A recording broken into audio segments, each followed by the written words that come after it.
তো ফ্রেন্ড, তোমরা সবাই কেমন আছো? আশা করি ভালো আছো। আর আমিও ভালো আছি। আর আজকে বানাবো সকালের জলখাবারের জন্য ঘুগনি, আর সঙ্গে থাকবে মুড়ি। তো ঘুগনিটা আমি কীরকম করে বানাবো সেটাই তোমাদের সঙ্গে শেয়ার করব। তো চলো ভিডিওটা দেখতে থাকো। আশা করি ভিডিওটা ভালো লাগবে। তো এখানে আমাকে জয় উনুনটা জ্বালিয়ে হেল্প করে দিল। তারপরে আমি কড়াইটা বসিয়ে দিলাম, আর রান্নার জিনিসগুলো সব কিছু কিন্তু গুছিয়ে নিচ্ছি। তো প্রথমে প্রেসার কুকারে আমি মটরটাকে সিটি দিয়ে সেদ্ধ করে নিয়েছিলাম। আর এই যে এখানে রেখেছি মটরটা সিদ্ধ করে। আর তারপর একে একে কীভাবে ঘুগনি রান্না করছি ভিডিওটা একদম স্কিপ না করে ফুল ভিডিওটা দেখতে থাকো। এখানে ঘুগনি রান্না করার জন্য নিয়েছি কেটে কেটে ছোটো ছোটো টুকরো করে আলু, আর যে একদম ছোটো ছোটো করে ঠিক চারকোনা চারকোনা করে আলুগুলো কেটে নিয়েছি। আর নিয়েছি পেঁয়াজ, তারপর নিয়েছি এখানে আদা, রসুন আর শুকনো লঙ্কা বাটা, শিলনোড়ায় মশলাটা বেটে নিয়েছি। আর নিয়েছি কাঁচা লঙ্কা। আর শুকনো লঙ্কা খুব বেশি বাটিনি, দুটো কি তিনটে বেটেছিলাম। আর দুটো শুকনো লঙ্কা ফোড়ন দিলাম।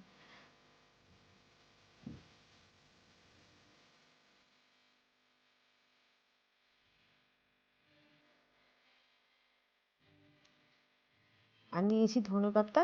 আর ঘুগনিটা রান্না যে করবো এর মধ্যে কিন্তু দেবো আমি খাসির চর্বি। তো এখানে খুব বেশি যে চর্বি সেটা না, মাংস এনেছিল আগের দিন, সেই জন্য কিছুটা চর্বি বেছে রেখে দিয়েছিলাম, সেই চর্বিটা দেবো ঘুগনির মধ্যে। আর হলুদ লবণ তো লাগবেই, হলুদ লবণ নিয়েছি পরিমাণ মতো, আর তেজপাতা একটা। এখানে কড়াইয়ে এখন তেল দিয়ে দেবো।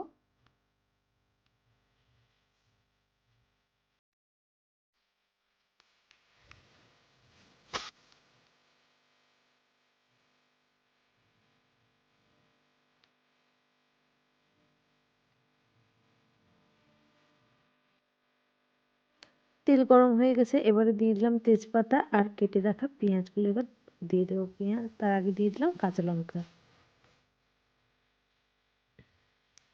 তো কাঁচা লঙ্কার পরে দিয়ে দিলাম পেঁয়াজ। পেঁয়াজটা হালকা লাল লাল করে ভেজে নেব, তারপরে আলুগুলো কিন্তু ছেড়ে দেবো।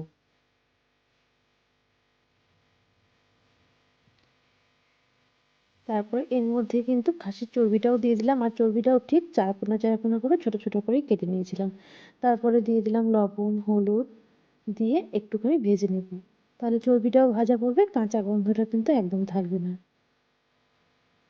তো ভাজাটা হয়ে গেছে, তারপরে দিয়ে দিলাম একে একে এই সব মশলাগুলো।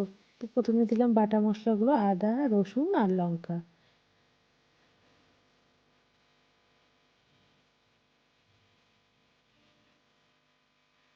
তারপরে দিলাম জিরে গুঁড়ো, আর কালারের জন্য একটু লঙ্কার গুঁড়ো। ভালো করে কষিয়ে নেব, নিয়ে তারপরে দিয়ে দেবো সিদ্ধ করা মটর। মটর দেওয়ার পরে মটরের যে হালকা একটু জল ছিল সেটা শুকানো পর্যন্ত ভালো করে কষিয়ে নেব।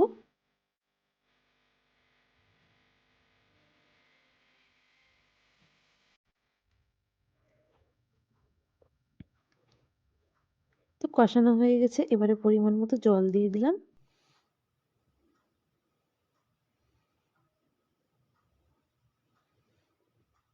দিয়ে দিলাম অল্প একটু চিনি। তারপরে দিলাম গুঁড়ো গরম মশলা।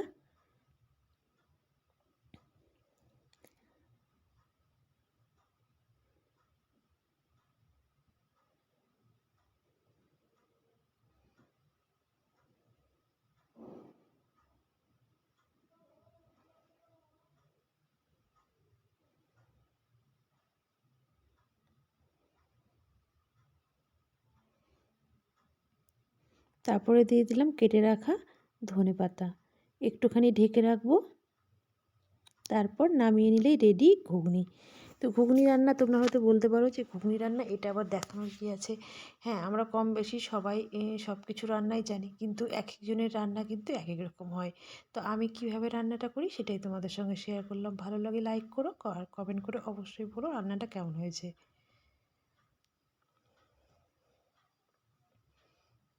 আর এর মধ্যে কিছু ভুলভালও হয়ে থাকতে পারে, সেটা থাকলেও কিন্তু অবশ্যই বলবে।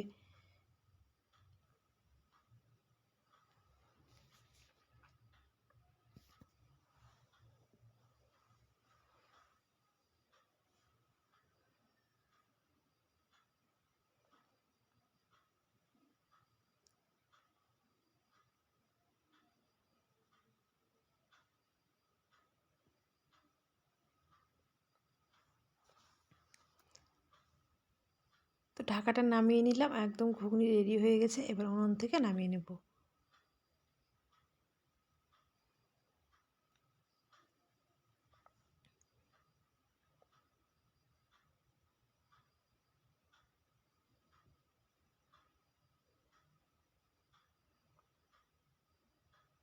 তো ঘুগনিটা এরকম দেখতে হয়েছে।